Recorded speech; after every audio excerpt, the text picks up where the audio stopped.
Ladies and gentlemen, boys and girls, children of all ages, welcome to Robert's Sports Show. I'm your host, Robert. Alright, AEW Revolution last night on BR Live, pay-per-view, and movie theater, and Dave & Buster's. I watched it on BR Live.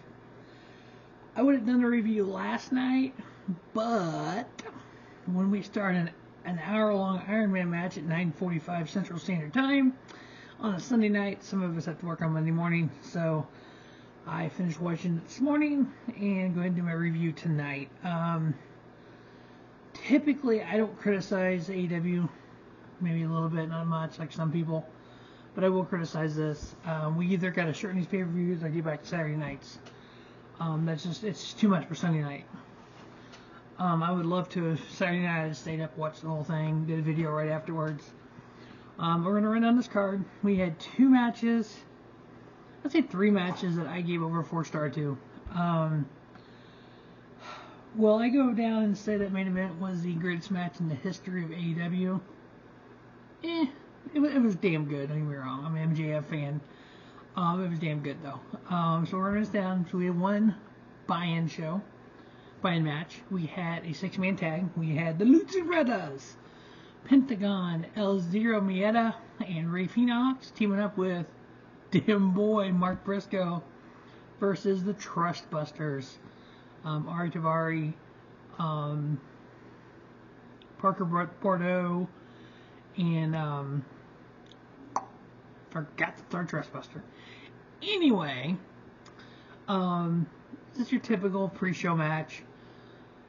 Nice little fun with Mark Briscoe teaming up with the Lucha Bros, because we know the Lucha Bros and the Briscoes did have some great matches over the years. Seeing them team together with Mark was kind of cool. Hearing the theme song when Mark comes out almost brings a tear to your eye. That's kind of why I got the shirt on.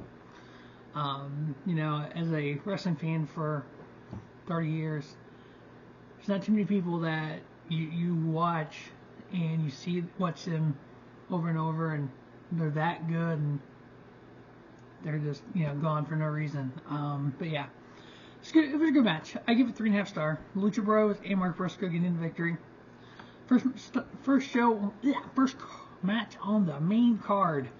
We had Chris Jericho versus the Ricky Starks with no Jericho Appreciation Society out there. There was something off about this match that started, to be honest with you. I thought, at least. It almost looked like they slowed it down. Then they weren't sure of the moves. It was just kind of a weird dynamic there with Starks and Jericho.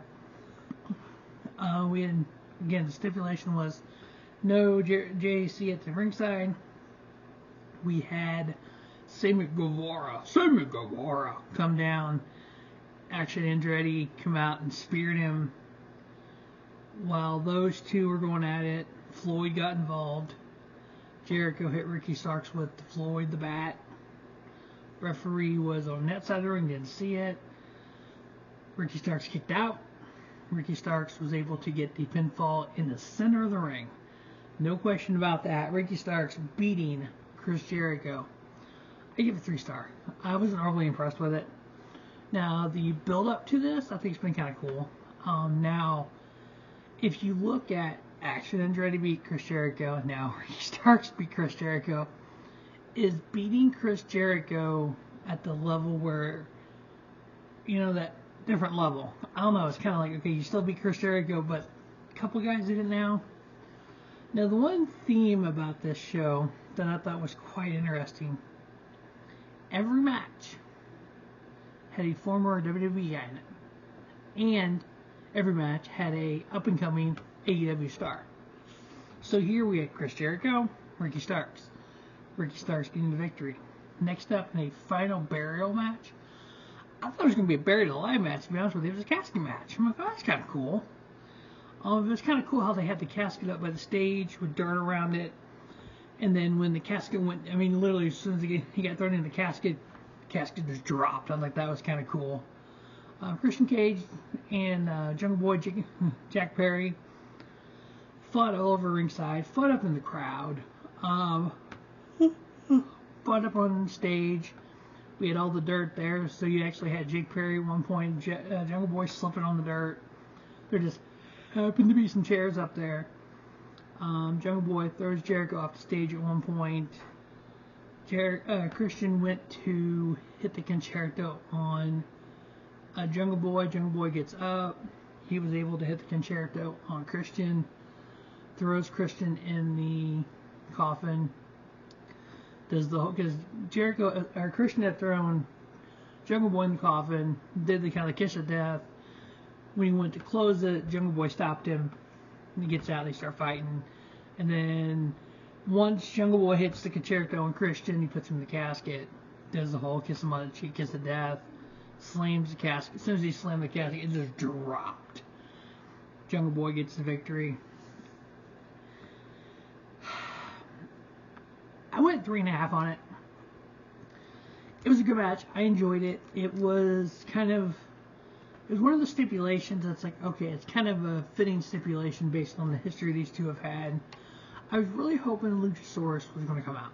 I really like Jurassic Express, Luchasaurus, and Jungle Boy, but apparently Luchasaurus is no longer with AEW, I don't think. But it's a really good match. I give it 3.5. Jake Perry, Jungle Boy getting a victory there. What's next for Christian? That'd be kind of interesting to see where that goes. Honestly, as a Attitude Era fan, wouldn't mind to see him going back to WWE, team up with his old buddy Edge, and do 5-second poses and maybe a little run with him before they both hang it up. But I wouldn't be against that. Next up, we have the AEW Trios Championship on the line. We have the champions, Kenny Omega, Matt Jackson, Nick Jackson, also known as the Young Bucks, also known as the Elite. Kenny Omega and the Young Bucks going up against the House of Black. Malakai Black, Buddy Matthews, Brody King. Brody King had just one crazy face paint mask on.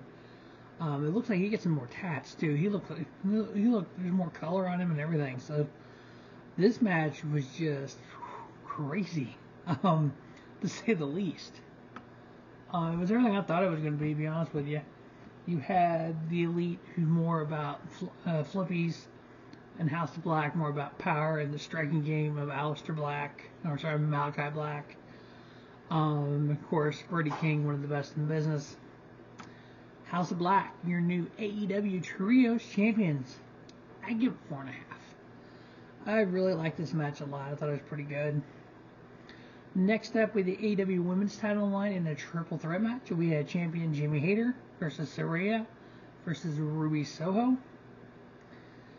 It was a good women's match. Jamie Hayter, even when she first signed with AEW back in 4 or 5 years ago, I thought she was talented. Watching her in UK in Defiant, I believe it was Defiant, I saw her in. You know what? I should have looked at it before I started this, but I know I remember seeing her in the UK because I always thought she had uber amount of talent. And when AEW signed her, I was actually really happy about it. I'm like, okay, she can bring to the women's division what it deserves. Let's go take a look and see where she was before AEW. She was in Stardom, okay.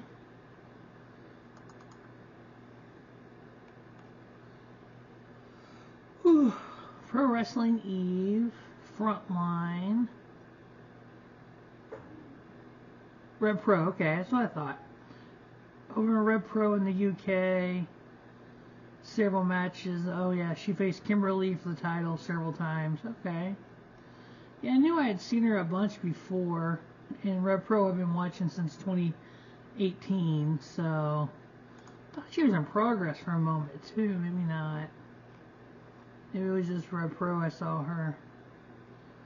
It's just, sometimes you watch so many matches, like everybody runs together and what company they work for. Let's see. Yeah, Red Pro. Okay, Pro Wrestling Eve. Okay, yeah. So, Yeah, she actually had a match in WWE in 2019. Oh my god. NXT UK, April 19th, 2019, episode 42, Piper Niven versus Jamie Hayter. A minute 48, Piper Niven got the victory. Oh wow, who knew? But yeah, Saraya returning from injury, and then Ruby Soho. Match was okay. I give it 3 1/4. Jamie Hayter getting the victory there. And then after the fact, we had Toni Storm out there with Saraya attacking Britt Baker and Jamie Hayter. Ruby Soho turns on Hayter and Baker and goes with Saraya and Toni Storm. It's basically the outsiders versus the homegrown talent. We know Ruby Soho, Saraya, Toni Storm all came from WWE. But Jamie Hayter retained her title, which was fitting here. I enjoyed that. 3 1/4. Next up, we had a Texas Death Match. Basically, you can create any type of, Philadelphia Street Fight, New York Street Fight, Brooklyn Street Fight, Texas Death Match, this Death Match, Arizona Death Match, New Mexico Death Match, Montana Death Match. You just basically throw a state and call it a death match. And now a true and try death match has a little bit of barbed wire. It's just a tad bit. Has some doors, has some glass, that kind of thing, Kind of the Game Changer Wrestling version of a death match. Texas Death Match, you just had tables with barbed wire on it. You wrap barbed wire around your arm and hit somebody with it, or your knee and knee them with it. And you just wrap around your torso and jump on them. That's what you do with a Texas Death Match. Overall, this match is freaking off the hook. You had two guys who you can tell have a disdain for one another, and Hangman Adam Page and John Moxley. Moxley, boy likes to bleed. It's almost like, because supposedly, rumor has it, Tony Khan said he doesn't want his stars being in death matches and Game Changer Wrestling, so you really don't see that much anymore. So it's almost like Mox said, I will bleed if I want to bleed, and I will bleed all over the place. He bled like a stuck pig. But damn, this match was good. Adam Page got the victory. I gave it 4 1/4. Next up, we had the AEW TNT Championship on the line. We had champion Samoa Joe, also the Ring of Honor Television Champion, versus Wardlow. Yeah, Wardlow got the victory. It was good. It's two bosses going at it. Joe has lost a step over the years. From what Joe was 2010 AEW to AEW TNA to what he is now, not the same Samoa Joe. I mean, who's the same 13 years later? Wardlow getting the victory. I gave it 3 star. Next up, by far the worst match of the night. A match that I thought would actually be one of the best matches of the night. We had a Fatal 4-Way for the AEW World Tag Team Championships. We had Jeff Jarrett and Jay Lethal teaming up. Triple J versus Austin and Colten Gunn, the Ass Boys, versus Danhausen and Orange Cassidy, versus The Acclaim. This match was just... I thought it was trash, to be honest with you. To me, it didn't have a good flow to it. It's a Fatal 4-Way. So I think you should have one member of each team in there. You can only tag a member of your own team. But this was like you had 2 guys start, everybody else stood around like, and then somebody else would get in, and then they go on the floor and do something, and then you had Satnam Singh get involved. You had Sanjay Dutt get involved. You had all this other shenanigans going on. Jarrett brings a guitar in. The Acclaim goes to hit Jarrett with his guitar, Max Caster. The referee takes the guitar from him and threatens to disqualify him. Huh? So we can have outside interference, but we can't use a guitar? I mean, Fatal 4-way is supposed to be just no disqualification. I thought. So that didn't make any sense to me. Having the Guns retain the titles here also made no sense to me. And then supposedly there was a note online from the Guns. If you refer to them as ass boys, security will ask you to leave. So the reforce of the arena started chanting ass boys. I thought that was great. But the ass boys win. I give it 2 3/4. It shouldn't have been that high, but I did. But then we had the main event. AEW World Heavyweight Title on line and a 60-minute Iron Man match. I am not a fan of 60-minute Iron Man matches. Guaranteed to go 60. What I am a fan of, 2 out of 3 falls. Organically go 60 minutes. They shouldn't have tried to match this match like Shawn Brett. They should have ran this match more like Okada Omega, where you organically went that long without announcing you're going that long. Because the first few minutes of the match was just kind of walking around the ring. I was like, oh yeah, this match is going to... It got good. I mean, again, this match started at 9:45. 9:45, 9:50, give or take. I turned it off at 9:40, right when the entrance of MJF started. So, the entrance is another 5 minutes. They get started. They go to the 60. Don't get me wrong, it was good. The fact we ended it at a tie, I knew it was going to happen that way. I knew it was going to sudden death. It was, 5-5, I think. You had Danielson with the submission hold on MJF. MJF not looking at the clock, trying to get out of it. Right when the time expires, he taps. He knew that was coming. So it expired. He didn't tap. And then you had Tony Schiavone come down saying, Tony Khan got in my ear, and Tony Khan said it ain't going to end this way.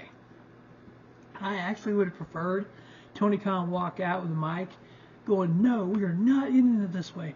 We're going to do this. But they had Schiavone do it. We restarted the match, sudden death, next fall ends the match. You had a couple quick roll-ups by Danielson. You had MJF trying to use the ring, getting caught. You had just, it looked like it was going to end just so stupid. I'm like, oh god, if they do this, it's going to be horrible. Thankfully they didn't. You did have MJF on the outside. They left it because when they came out, when the match was at the end of the regulation, they gave oxygen to MJF. And you had him clean the blood up off Danielson. But you had MJF, the oxygen thing laying outside. Danielson looked over the side of the ring, and MJF hits him with a canister. You couldn't tell what he hit him with. The referee couldn't. He gets in, gets kind of the pinfall through that from heel tactics. MJF, the winner of the Iron Man match, longest match of his career. He is still your AEW World Heavyweight Title Heavyweight Champion. I gave it 4 3/4.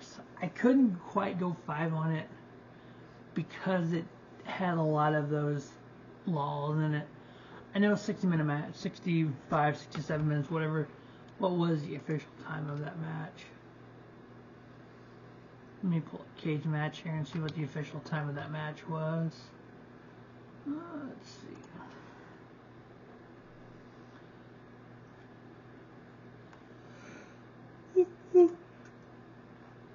Huh.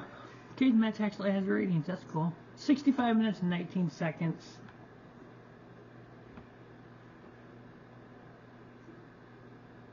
Bryan Danielson was forced to submit at 65-19. So yeah, they went the last, what is that, 16 minutes without a pinfall. So they went the first 25 minutes without a pinfall either. So yeah, I mean, overall it was a good show. It's a good, to me it was a little different than the normal AEW pay-per-view. Normally in AEW pay-per-view, they're just shooting off, match of the years. It was all about star rating matches. And just MJF even said that. He's walking around the ring going, ooh, I guess because I'm doing this, Meltzer's going to give me 1 less star for it. There's times I think some wrestlers get too caught up in what Meltzer says star rating, what other people say in star ratings. Because Britt Baker did that at the Lights Out match. She's like, oh, yeah, Meltzer gives it 5-star. Who cares? Just because Dave Meltzer or just because I or somebody else says, hey, this match is 5-star, does it guarantee that's a 5-star match? No, it's all opinion. Pro wrestling is 90% opinion, 10% fact. The fact of the matter is this match was won by MJF. The fact of the matter is a 60-minute Iron Man match. The fact of the matter is the 6 falls to 5. The fact of the matter is it went 65 minutes and 19 seconds. Everything else is opinion. My opinion was it made MJF into that heel, that little bigger heel, because he won by heel tactics after that long of a match. The 60 minutes time in a draw, and went to the had to get heel stuff to win. Bryan Danielson, one of the best wrestlers in the world. Again, that's my opinion. 4 3/4 star. Again, that's my opinion. There's going to be people giving this 5-star. Hell, there may be people giving this match 7-star, which I've never understood. 5-star rating system, 7-star, but hey, each their own, right? All right, that is AEW Revolution review. I'm also going to review a couple of GCW shows from the weekend, so check those out if you're a NASCAR fan. Oodles of NASCAR content. XFL, got those up as well. It'll be week 4 on that. So, plenty of content here on Robert Sports Show. As always, thanks for watching Robert Sports Show. Don't just have a great day, have a spiffy day. Robert Sports Show, your YouTube leader, sports channel content.